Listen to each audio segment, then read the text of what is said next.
on my phone to see if it works.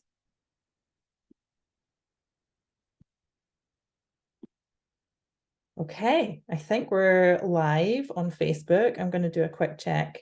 2 seconds. Yes, we are. We're live. Woohoo! That was a bit of a last minute panic when we couldn't get Facebook to talk to Zoom inside of my Facebook group. But anyway, we're here now live on my profile. So I'm so excited to have this talk with you, Anais. You're my nerding out buddy, and we talk all the time on Facebook Messenger, and it's just nice to have this opportunity to talk in kind of in person, online in person, to talk about all the big things relating to emotions. Why don't you introduce yourself first, and then we'll dive in. Well, hi everyone. I'm Anais. I'm a doctor of physical therapy by day, and then I also am a transformational coach by night. And I'm kind of segueing into some existential coaching. I'm kind of in between niches right now, but I think transformational coaching is a good umbrella. And yeah, I've been practicing for myself mindfulness and self-inquiry meditation for the past 20 something years. And so I like to bring that aspect into my coaching. And Gemma and I have both studied with our mentor together for the past, has it been 3 years? 3? 2, maybe? 2, 3? Okay. 2.5, something like that. But it's been quite a journey, hasn't it? Like, you study something and then you start practicing it personally, and then you start coaching other people to do the work. And even our mentor, who's been in the field for 20 plus years, has uncovered something pretty big recently, which I'm excited to dig into to talk about more today. But the reason I think this is so important to talk about emotions is because none of us are taught this skill of how to regulate our emotions and how to process big feelings like we're taught how to read and write at school. And the reason why it's so important to place emphasis on self-regulation is because we take action based on how we feel. And I don't think a lot of us really even recognize that fact, that we're making decisions, we're doing things, we're spending time with people, we're working, everything we do is based on how we feel. And so it's really important on that note to sort of tune in to what's going on in my body. This was something you're so busy on the hamster wheel of life that I never thought to take notice about. Not really, not intentionally. And if something did come up, a hard emotion, fear or shame or guilt or resentment, frustration, anger, all the things, the immediate reaction, completely unconsciously, is to squash it down and avoid it and suppress it and just, get on with other things so you don't have to feel those feelings.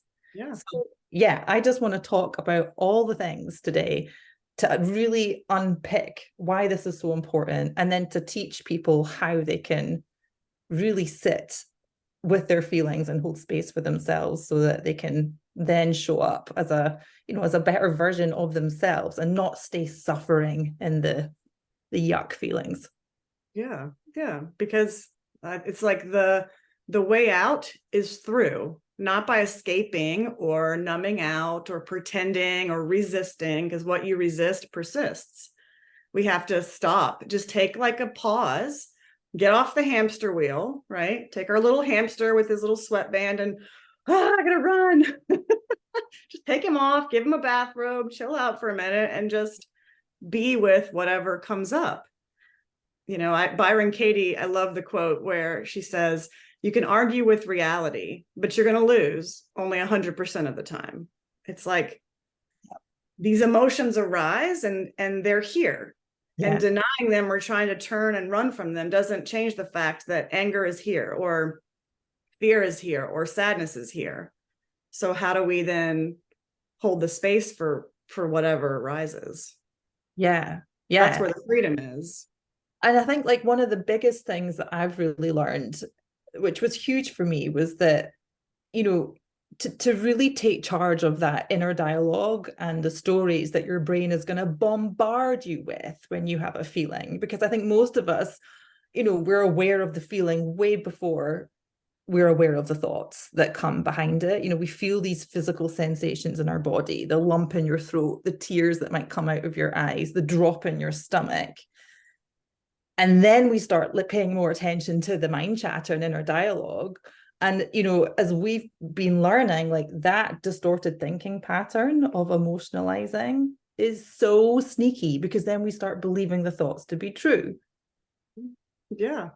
So let's define emotionalizing, because, you know, that's, I think, a reason why, and I know you and I both hear this, if I truly allow myself to feel the feeling, if I really allow myself to feel grief and loss, which is kind of what we're going to be talking about today, that I'm going to open Pandora's box. I'm going to, you know, never be able to pull myself out. I'm going to fall into this deep depression. I'm going to be destitute on the street, some crazy person pushing a shopping cart. I mean, it's doesn't make any sense. It's like, what's the word? It's over the top, but that's sometimes where our mind goes. And that's the fear of, like, if I really give myself the permission to feel the grief, I'm never going to come out of it. Yeah. But that's because of emotionalizing, which is, without the self-awareness, the emotion arises. We are not aware of the story and the memories and the thoughts that are kind of playing in the background. So we believe all of that as true. And that if I let myself feel this feeling, then it means that all that I'm thinking and all this inner dialogue is actually true. Yeah. But it's not. So we don't feel it because we're not questioning. Yeah. Yeah. And that's the super glue that holds it in place, right? And that's, you know, it's like I always say to my clients, when you start paying too much attention to all that mind chatter, inner dialogue, the thoughts, the stories that your brain's going to come up with, it's like pouring petrol or gas on a fire. Your feelings just going to go, you know, and that's the suffering, is you get caught up in the feelings and the thoughts. And so that's the rabbit hole, right? Like that's the Pandora's box, is the more you feed with your attention the story and the distorted inner dialogue, the negative self-talk, I should have done this, self-blame, the more you give attention to that, it's like the body then gets flushed with more and more chemicals to feel whatever the feeling is that's uncomfortable. So it's like this cycle. Then the emotion then feeds more thoughts, and the thoughts feed more emotions, and it's like, and there you are back on the hamster wheel, you know. Yeah. And I think that's also good to point out, is that those escape behaviors, because that's what they are, you are escaping from feeling the yuck feelings. And I think we can all resonate with having experienced one, probably more, of those types of escape behaviors, which often we see with our clients shows up as procrastination, perfectionism, you know, that incessant, you know, what ifing, and overperforming. That was my pattern. I was like, I don't want to feel figuring it out. I'll just find a solution. Yeah. Or numbing out, or blaming is a good escape mode, or even self-blame, like beating up on ourselves is like another way to escape, or trying to control. Totally. But this comes back to, I've just forgotten to hit record. Hang on. Recording now. So now that you've hit record, let's summarize then what emotionalizing is, because the ultimate problem is that we don't know, we've never been taught how to feel our feelings truly, so that they move through us and we can actually alchemize them in a powerful way. And because we haven't been taught, we get caught in the emotionalizing game, which is, or the trap, right? Which is where most people feel like, if I feel my feelings, I'm going to fall down into the rabbit hole of the abyss and I'll never be able to pull myself out. But it's because there's a lack of self-awareness, not only of that emotions are just flushes of sensations in the body, but also because in the subconscious, or even in our conscious brain, both, there's the dialogue, the thoughts, the deep beliefs about ourselves and others and the universe that we've never questioned. And we believe all of that. We're caught up in it. And so the thoughts and the things in our imagination and memories fuel the emotion, and we resist and run from the emotion, which then feeds more of the inner dialogue. And it's this cycle of building and building. And that's why people think they're going to fall down the rabbit hole, because most people do. Yeah. And so that's why they avoid it, because they've not really learned how to hold the space for all of that. Yeah. And so let's talk about this, like, escape states, because we know that people normally come to us for help with those states. Like, I just want to feel less anxious, less overwhelmed. I want to get out of procrastination. I want to get out of feeling self-doubt all the time, imposter syndrome. And, you know, we're very used to hearing that. And we know as coaches, like, that's your escape state. Like, we need to get our little detective hats on and dig, like, unpeel the layers of the onion, because what we've seen in our experience is that is actually not the core problem here, right? Like, there's something else going on. And it's interesting that typically the state that we need to work on usually comes down to this association with this powerlessness feeling, this feeling of I'm out of control, or I don't understand, I don't know, I can't predict something. So let's talk about that, because this just blows my mind that we keep seeing this over and over again, no matter what kind of client or what state of life or business or whatever, this keeps coming up. Yeah, like, you're right. Most people come at their end state. They're just done. They're burnt out. They're exhausted. They're frustrated. They're bitter. They're, and that's what they think they need help with. Right. And we're all escape artists. Like, you and I still find ourselves in our escape modes. Yeah. This isn't something like you're never going to ever do again once you recognize this. Yeah. We're human. Yeah, we're human. It's part of the human condition. But it's so then you have these escape behaviors, because what we said before, we have these emotions that arise in our body and we don't know how to feel them, or we don't want to feel them. And so we are escape artists. And so there's all these different behaviors that we do to avoid just feeling the sensation. Like you've said, right? We get defensive, we procrastinate, we try to figure it out. We get into learning mode, over analyzing, throw in some more numbing out, as watch Netflix all night, and avoid and stay busy, constantly doing. Yeah, overeating, over drinking, over exercising even. Yeah. And what are we escaping from? We don't realize it's this sense of powerlessness, because immediately we're in these other escape feelings, right? Fear, anxiety. Yeah. Desperation, like hustle mode. That's what irritation, frustration. Yeah, I'm just saying, like, that is the feeling that's there. And it can take a bit of time to really get a client to slow down enough to then recognize what happens right before anxiety kicks in or numbing kicks in. Like, what's that feeling? And I've found a lot of people talk about fear. It's like, it's that fear of being XYZ, judged, failing, not good enough, But as soon as I suggest powerlessness, a lot of the time people are like, oh yeah, it's that feeling. But what I think is fascinating with all the work and studying that we've been doing recently is that typically that's just the trigger, the sensation of feeling out of control, of feeling powerlessness, of not knowing, not understanding. That sensation is actually the trigger for the true present state, what's really going on, the ultimate piece that we kind of suppress and taboo, which is this loss and heartbreak and sadness. And that was certainly my pattern when I got coached through, and when we were training together. And it was this, like, I was in the hustle mode, I was in the overperforming category of escape artists. And when we unpicked it, the state I came with was frustration. That was my escape state. My end state was frustration. But when we unpicked it, it was actually the feeling, it was powerlessness and heartbreak, that when I thought about what I wanted in my desires that it was never going to happen. And what a shame that is, you know, and that ultimate heartbreak and loss and feeling of being alone or separate. And that keeps on coming up with my clients. Yeah.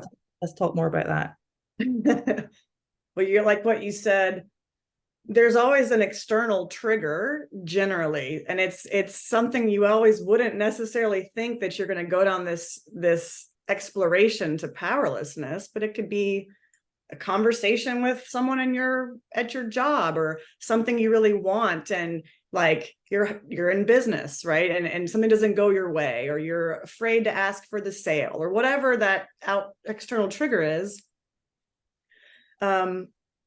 Right before, like you said, fear comes up a lot. And I love the question, well, fear of what? Yeah. Right? The fear, it's like our nervous system's response to not knowing is it's doing its job. It's like immediately, it's not safe to not know. It's not safe to not be in control. It's not safe to not have it all figured out. And so immediately, it so happens so fast, we immediately go into like fear or anger, or I mean, whatever the escape emotion is, because that almost feels safer than experiencing for a moment, I really don't know. I'm not in control. I don't have any power over this. So like you said, it's slowing down and recognizing the escape emotion that we're in and what comes right before. And because we're coming back to not having a good relationship with the sensations in our body that we call emotions, we taboo that. It's not, I mean, it's not okay to not know, because if we don't know what's going to happen, we might, die, or it's not safe. As an organism, it's like we kind of need to know what's going on, so that our nervous system wants to protect the being, right? Like it's doing its job. Yeah. But that the sensation and what I think the nuance of exploring the sensations is that powerlessness, or that sense of not being in control, it's like when you really feel it, it's like a free fall. It's like as Femke says, it's like a relaxed free fall. I feel it like a free fall. Yeah. But that doesn't feel safe. So immediately we jump out and we end up feeling tense and constricted and like tight in our body, because anger, and at least for me, anger, frustration, irritation, those are all like tight, contracted states in the body, right? And so we're used to that, but we need to slow down and start to explore and be open to exploring that other sensation. And so it's almost like shifting our relationship with emotion or sensations in our body. And like you said, right, like generally this sense of powerlessness and not being in control and not knowing is linked to something that's happened in our lives. I know maybe you can share about the clients you're seeing a lot with loss, and how the powerlessness is linked in our past and our memories and our identity with losing a loved one at an early age where we didn't have the tools to process grief, or having like a devastating disappointment. We lost a job or a relationship, which would then be also linked to heartbreak, losing someone, relationship, death, or even, like you said, having something we so want and it doesn't work out. So then that's linked to, well, I didn't have control, right? Yeah. And it's like I always keep a very small caseload of one-to-one clients. And it's shocked me recently to sort of make this connection. I'm like, the majority of them have experienced significant loss. One lady in particular has, lost her dad when she was a young teenager, just a year before she lost her best friends in a car crash. She went on to lose a career, which she loved. And it's just like, and that I keep seeing this pattern, and that I've not experienced grief yet in those sorts of contexts, but I've had a couple of heartbreaking losses in my life, and that it just all keeps showing up, these patterns of the powerlessness of I can't control when somebody dies. Like that is completely out of my hands. And so that does not feel safe. And I know you've had experience with losing your dad. And I wonder if you can share just how you've managed that. Yeah. Well, before we get into my story with dad, I feel like let's just stick really quickly with going back to how it's connected, right? Like, and the emotionalizing piece. Yes. Because let's say, because this will help understand how my experience, you'll get anyway. So it's like, if I remember my dad, that's a memory, right? That's something happening in my imagination from my past. And I can remember him on his deathbed. And after he died, I can remember him when I was a baby and pictures and all the memories I have of my dad. And I have thoughts of like, oh, I miss him. God, I wish I could hug him. Like that's inner dialogue, right? I had a beautiful, amazing experience with the loss of my dad, and I continue to feel a deep love in the experience of being with grief. But I think most people who have not learned how to feel their feelings, when their memories of their loved one come up, or their thoughts of like maybe they weren't there at the last moment and they wish they had, so then they start, I wish I should have been there, I should have done more. There's that self, flogging, and so a lot of that is connected to powerlessness. So when they feel the sensation of powerlessness or not being in control, all of that comes up. It's like all or nothing. Because I didn't have any power there, it's everywhere and everything. And there's usually deep beliefs that are rooted, like the world isn't fair. This isn't fair that God takes people that I love, or the universe is out to get me, or, those are just some deep subconscious beliefs that are also the haves and have nots, my one. Yeah, there haves, like you said, there's the haves and have nots, and I'm a have not, and I'll never be able to have what I want. And that's in the subconscious. Like we're not even consciously thinking that. No. But those are things that we've held dear. We've made these meanings based on this loss, whatever that loss may be. And so it's been linked in our neurology to the sensation of not being in control and powerlessness. Yeah. But the interesting thing is, if we also look at the beautiful love, creativity, playfulness, connection to our intuition, being vulnerable and intimate with another human being, guess what that similar sensation is? Powerlessness. It's not a bad thing to be powerlessness, to feel powerlessness. It's like we let go of control when we are intimate with someone. You let go of control when you are in receiving mode, and you're giving someone else the space to give to you. They're in now control of the exchange, and you have to be open to receive. And that feels like I'm not in control. And so until we break that link and we start to build awareness, that's the foundation, right? In this whole process, can we be aware of how we've linked this up? And through the work of feeling our feelings, giving ourselves space to feel the grief, we can start to discern what it feels like to grieve and what it feels like to surrender, because they're different. Yeah. And we have to start to see the difference between that, because then it's like, until you do that, trust is going to feel scary. Being vulnerable is going to feel scary. Really allowing yourself to open to your deepest desires is going to feel scary, because in your mind, you've linked it to loss and heartbreak, right? And I can't ever have what I want. And holding success as well, right? Yes, you might get what you want, but then you might self-sabotage because you're like, well, I don't, like subconsciously, I don't deserve this. Like, it's not for me because I'm a have not, or, whatever it is.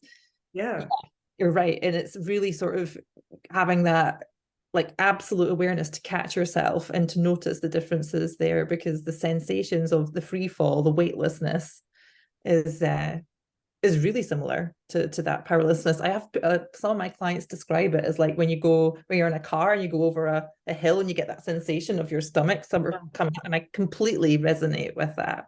Yeah. Yeah. It's like the way I kind of describe it or feel it, there's the shaky sense of self, and there's the unshakable presence. And that shaky sense of self is this controller, the escape artist. I've got to micromanage everything and, know the next 100 steps for my future and like fix everything. God, that's like exhausting. The controller is exhausting. That shaky sense of self, to try to stand on that, you're just like this balancing act, and it's exhausting. Yeah. And so it's like this practice of through building awareness of recognizing when we're caught up in that, and letting go of the control, which to me is just this flow of our attention on trying to change or fix what's here in this present moment. And we can't, because it's here. And so what are we letting go? What are we surrendering to? We're surrendering to this unshakable presence. There's a presence here. This is where, when we talk about like building awareness, the awareness itself is this presence that's holding the space for us to be in this dance, if you will, of trying to control, letting go. Oh, there I am. My butt's puckered. I'm all trying to micromanage my husband. I don't know anything about that. Right? It's like, whew, that doesn't feel good. It's tight. It's like, constricting. And so we can start to use our emotions as this beautiful guidance system to, when we know how to really feel them, to be like, oh, there I'm trying to control. Can I let go and be present in this moment with whatever's occurring? Like, feel the free fall into this presence that's unshakable. It's always there to catch us, so to speak, right? And from that space, now we have access to this. I mean, I don't know what it is, the where the intuition comes from and our wisdom, like that's within us. Yeah. And that's the power of feeling the feelings, because that's there. And that unshakable presence is what's holding the space. That's who we are. That's what's allowing all of this to move through. And so when you ask about my dad and loss, that's my experience with grief. It's like, grief, I don't know. This is the first person this close to me who, my dad was like he's my man. Like, I loved my dad. We were so close, and my mom. My family and I are really tight. And it's like the grief comes in waves. I mean, like, and I don't know if it will ever end. But because I'm not afraid of my feelings and I know how to let them move through me, I can surrender and let go of my need to escape or control or fix. And I just allow it. And it doesn't last very long. I don't fall down a rabbit hole into my whole day is crying and but I also give myself permission to feel the grief and let it be there, and let it do whatever, and cry. Because I know that unshakable presence that I am, the love that I am, is what's holding the space. And whatever wave arises, it's here. Grief is here because I'm remembering my dad, and I'm thinking about him, and I'm thinking, God, I miss this guy. And that is what's creating the grief. It's all okay. It doesn't mean like you're never going to remember, you're never going to think I miss him. Yeah, we're human. But can we allow it and accept it and give ourselves space? Because then when we do, the love that is there for my dad, that I have for him, that he gave to me, where is that? That's in my heart. That's what I fall back into, or what I'm left with after grief passes. I'm left just experiencing this deep love. Doesn't have anywhere to go now with him physically there, but I can meet him there. I can meet that love that I had for him, and I still do, in my heart in this moment, right? I mean, talk about a beautiful dance, and like the true refuge, as Tara Brach says, the true refuge is the heart, is love. And that's who we are, and it's always here, it's present. We just have to trust that when we really let go of that little shaky sense of self, that what's left is that unshakable presence. And I love how you mention, like, two words popped out to me there. You mentioned this like wave of emotion, and that's essentially how I see it as well. Like, if we define emotion, it is energy in motion. It doesn't want to stick around. It actually wants to move through you. And I love that sort of visual of having, like, imagining a wave wash over you, but it will get stuck, that energy, if you try and resist it. Like you said earlier, what you resist persists. And I think the other word that popped out at me that you said there was acceptance. Like, it's here, sadness is here. Like, let's like embrace it, basically, is what you're saying, with allowing and giving yourself permission to feel any and all the sensations, the lump in the throat, the tears in the eyes, the hot face. And I just love how you talk about it coming back to that feeling of love when you hold space for yourself. Yeah, so this perfectly segues into, well, how do we do that? Right? How do you do that? Yeah, Yeah, on a how do we practical start level. to break this connection, and have this experience? Because we're all capable of this experience. And it's like there's some qualities that we teach how to metastate, which is basically taking a resource and bringing it into this moment. And we have access to all of those resources. And I think acceptance and loving kindness for ourselves and curiosity, I mean, these are huge states that we can invite into this present moment of experiencing a feeling. Because beating ourselves up and self-hatred and like shoulding, and those are not helpful. No, when you they're want to not. be open and receptive. And it's almost like, I think a lot of clients or things that we hear is like, well, I never got this as a child from my parents, or nobody ever loved me, or nobody ever really saw me or cared about me. And that is really sad to have grown up and not have had that mirrored to you. But the beautiful thing about this practice is now we get to be that for ourselves. We get to love ourselves. We get to be that parenting, loving, nurturing, compassionate space holder for all of those aspects of ourselves, for our little child self that didn't get it. Like, it's time for us to do that for ourselves, right? And so bringing in, inviting compassion and acceptance and love just like primes the space for just a deep healing, right? Let's talk a bit more about that, because I think for some people listening to this, they might be like, what do you mean just access a resource? Like, how do you give yourself love, or how do you just find curiosity or acceptance? Let's talk a bit more about that. Yeah, well, let's talk about how to feel the feeling, and then we'll segue into where that can come from. Yeah, that sounds good. So do you want to share your PDF now? Would that be a good thing? Let me just give you sharing. There you go. Okay.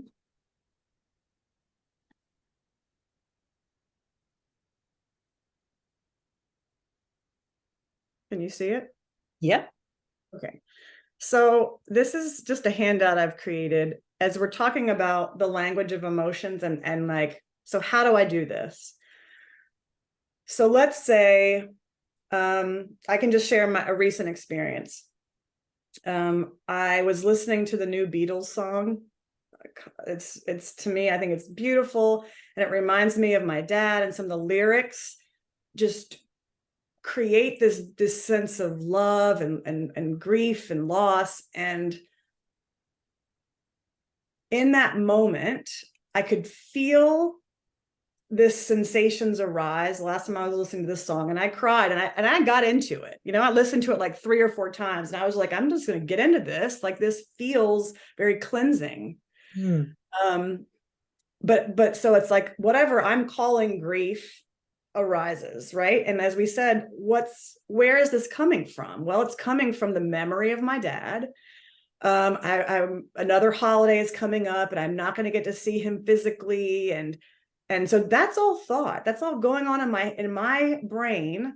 So it's a mix of memory, it's a mix of thinking. And that is what's driving. And then I've got a song, like an external stimulant, right? Because music just opens the heart.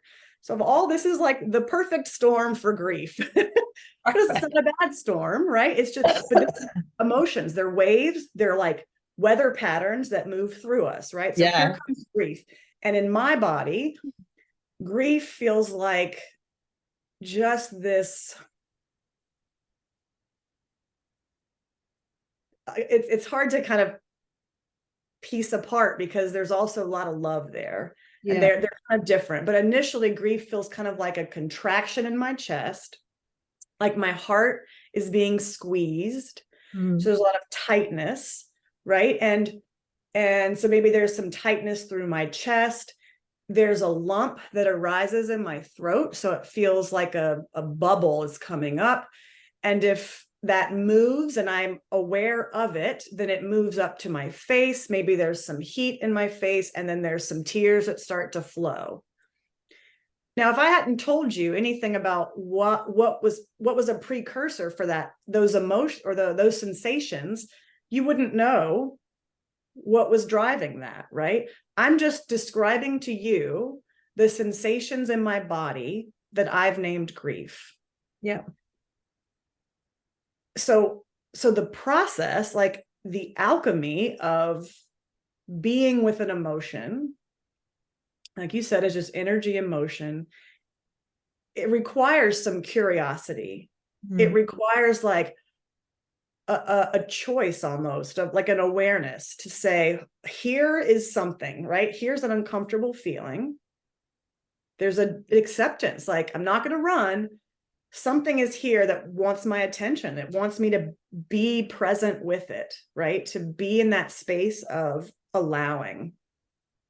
So that's kind of like the first step, right? And if we talk about awareness being the foundation, then I'm aware of the thoughts that are going on in my mind.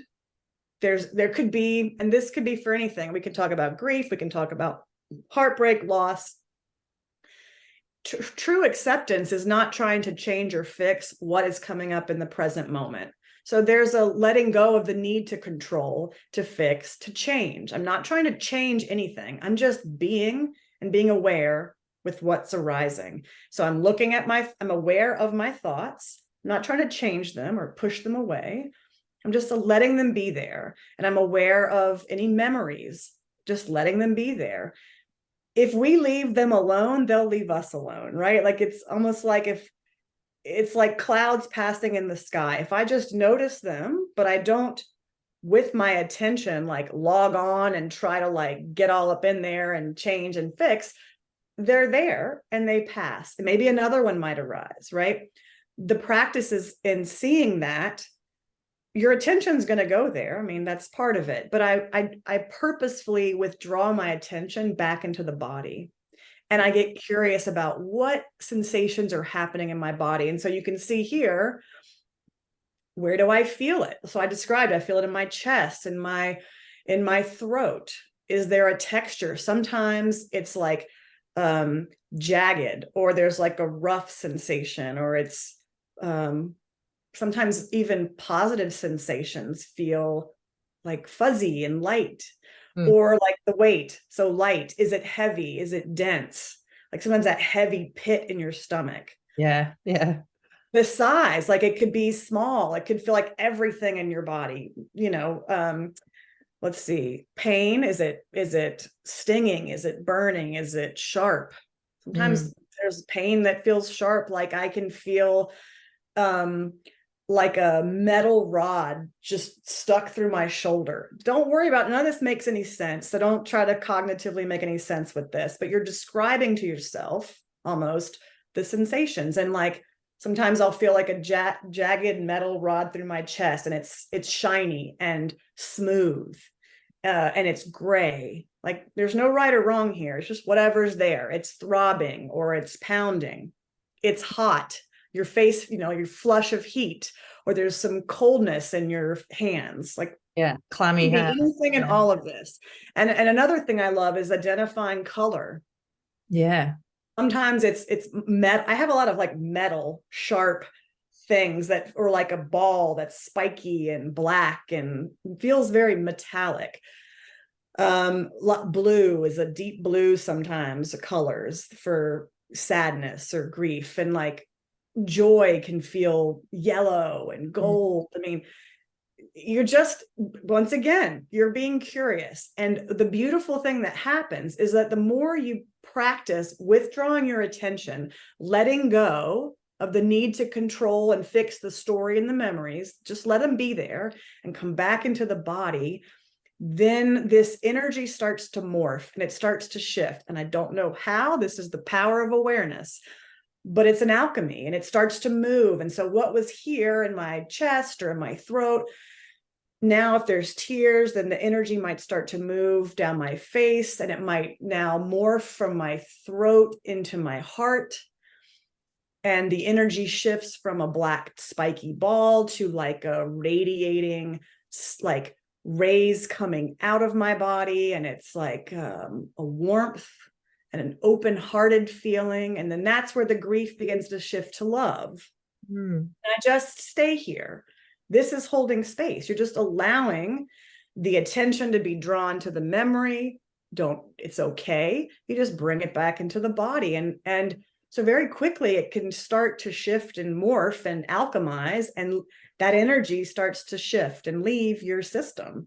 And what I'm always left with every time I do this is it's like a spaciousness, that deep acceptance that I stayed. I didn't run, and I loved myself, and I held the space for myself. And there's a deep compassion for this human that's missing their dad. And there's, like right now, I just feel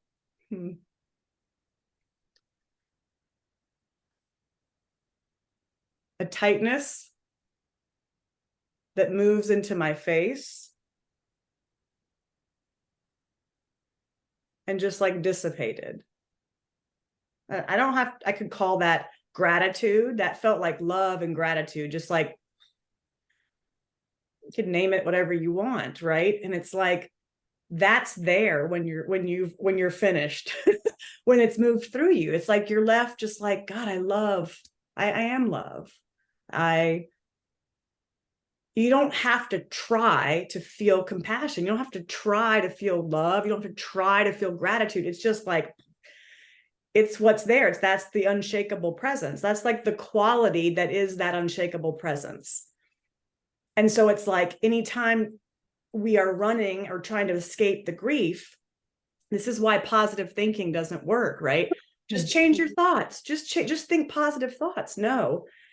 But when you do this inner alchemy, you hold the space for it, you don't have to try. God, then just flowing out of your being is the perception of interconnectedness and love, and that I still have access to the relationship with my dad in my heart, or there's a trust. This is where trust is, right? This is what you're surrendering to. And that the more you hold the space for yourself, your trust grows and grows and grows, that no matter what happens, because look, loss is a part of life.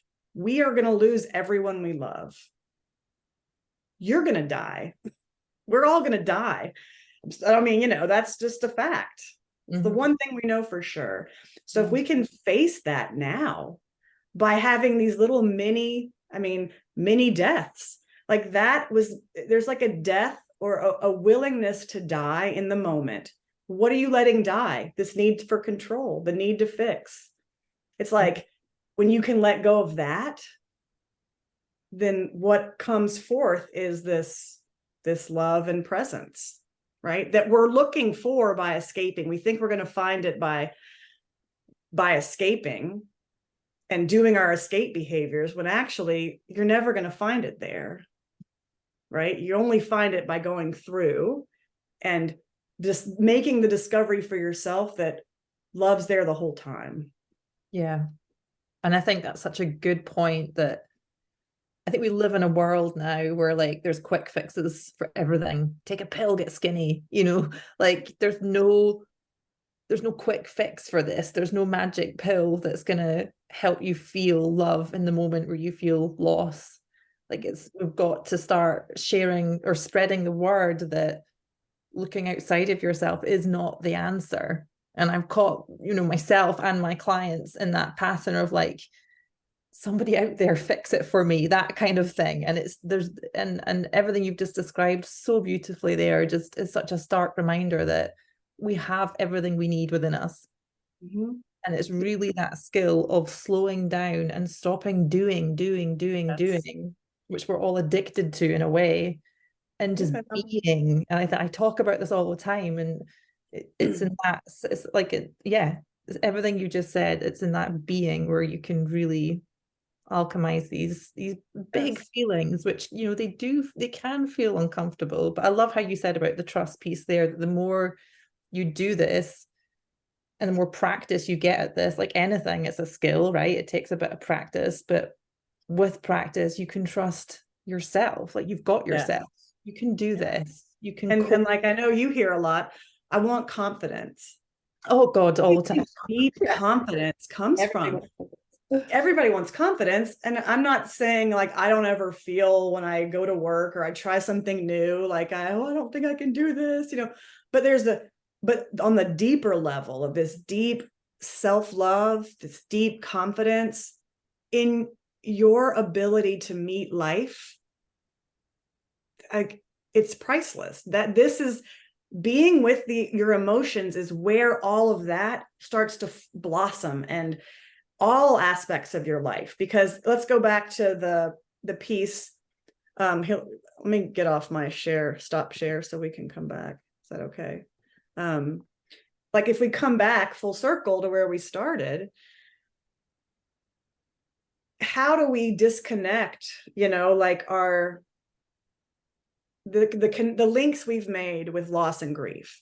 This is the first step, and it's going to vary for everybody. And this is the power of coaching, because we can explore together these links and the memories we have that might be even distorted, and our distorted thoughts and our distorted beliefs. But we have to discern and be willing to grieve if we're talking about grief and loss, because life is full of loss. And it's not like this process isn't about riding around on a unicorn like Pollyanna, everything's great, nothing ever bad happens, life is amazing. It is amazing, but it's amazing because it's like made up of all of it. This isn't about only feeling good and positive. That's bullshit. Yeah. It's, can you meet, and like that moment in that hospice room when my dad, I knew he was dying, and my family was there. We were all holding a vigil, not trying to stop it or change it, but like, talk about letting go of control and my need to like change it. I can't. This is life. You're gonna lose people, but can you, in the face of that? And it was so powerful. And it's not a bad memory of watching my dad take his last breath.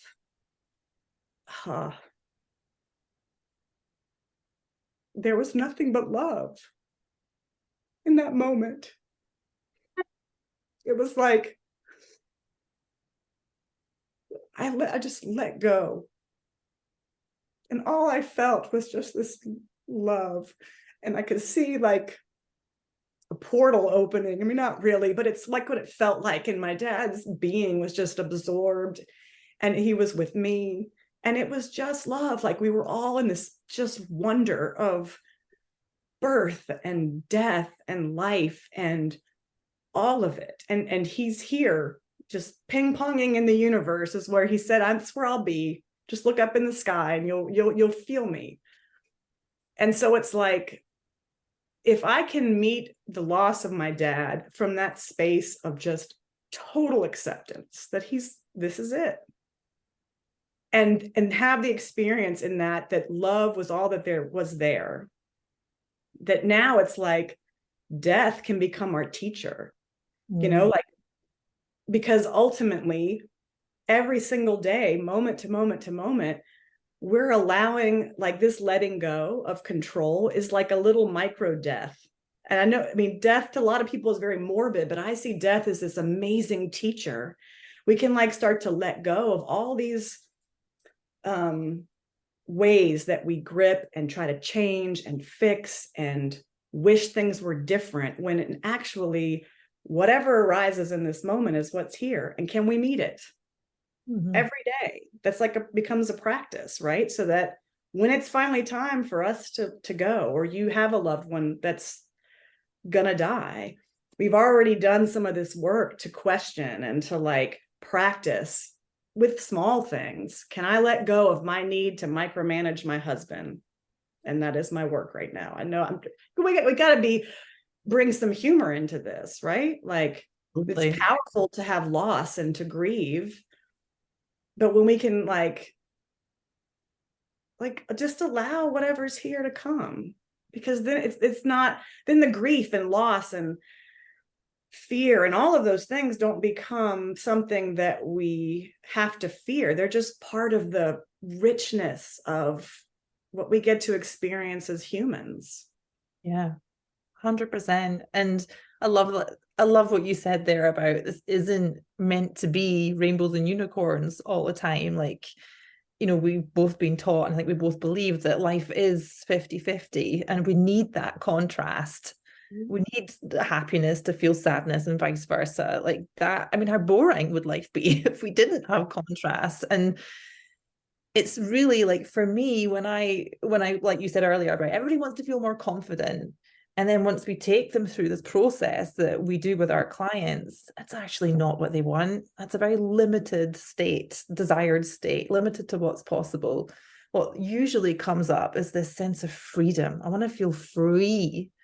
And I just love that could possibly also be the contrast to that. I want to be in control, like you actually want to be free to just live your life. And that's why I think self-regulation is the key, the tool to that sense of freedom, because it really doesn't matter how much money you make in your business, how big your house is, how all the stuff. Yeah. Is really irrelevant if you do not have the skill of regulating. And I love that. This is the perfect way to kind of segue to what people are looking for. Is the freedom. Like, where do you find the freedom, the spaciousness, the peace, this relaxed sense of being? It's right here. It's all, like we said earlier, that's who we are. That's what we are looking for, is where we are looking from. Yeah, love that. And how do you experience that? You just, for a moment, stop all the doing, all the escaping, and you just meet and explore what's already here. What's the quality that is present in this spacious, unshakable presence? It's present here. In the present moment. And then that requires, coming back to the sensations, like changing your relationship to the sensation of letting go, right? So that when we disconnect, the letting go means powerless, means loss, means heartbreak. And instead we start to develop this new experience, that letting go in the moment. Actually, that spaciousness feels like, I can relax. I can just be. I don't need to do anything, fix anything about myself, change anything about myself. I have access to all that I am. And that letting go into that space is where we have to spend time there. We have to practice being that, because that's where we have access to like the joy of all that, the ordinary becomes extraordinary, right? We get the awe of, oh my God, we're on this spinning planet.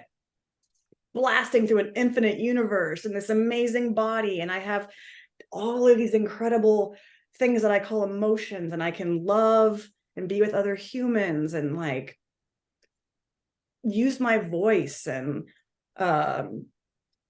experience that magic, I guess. And But that create. requires you let go of this grip of needing to know and just be open to what's here, what gets to be revealed as my next step on this journey.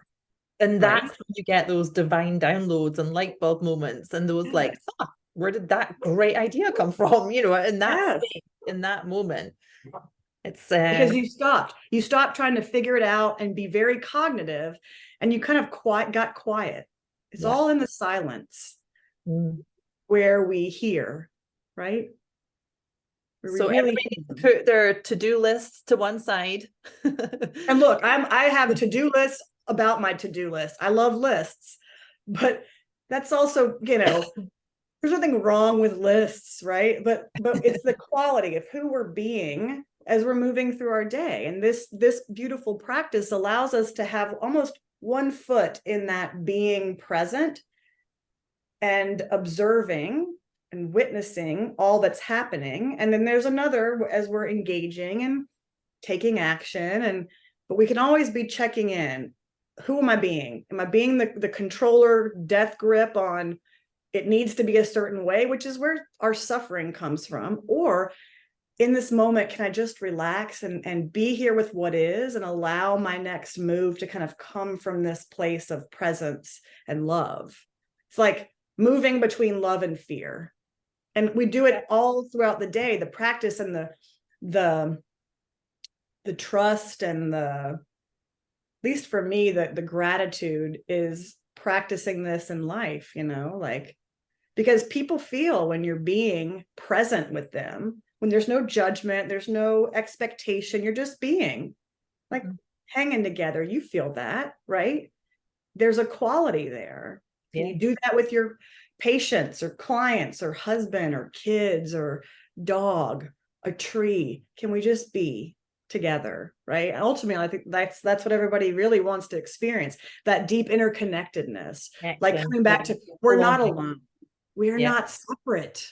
We think we are when we're this little shaky sense of self, but that merging with all that is, again, we let go into that presence. And now we're all connected. We're connected with the universe, with light, the life force itself. You know, and like, gosh, if that's what I get to experience from feeling my feelings, they're just sensations. They're just sensations in the body. But this isn't a cognitive thing, right? Like it's just start gently with today, right? Like, how can you start to implement this?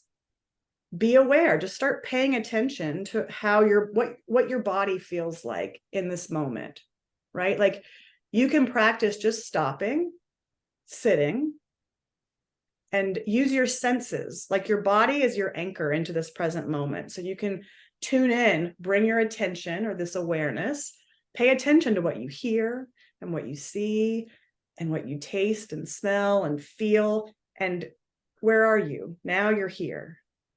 It's like the portal into the depths, right? So if you can just practice that, like being with your sensations and trying to see how present you can be with just what's here in this moment, because that's where you're going to be able to allow and explore the emotions that arise, right?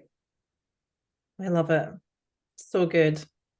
I think that's a great point to wrap up, but I just want to say thank you for being so incredible and just so open and such a good teacher and just a joy to talk to. I just love talking to you, and I just think the way you articulate how you've managed the loss is just extraordinary. I just think it's incredible, and I hope I'm sure it will, this talk will have helped other people. So thank you. Thank you. Okay. Bye-bye, everybody, and I hope you enjoyed the talk.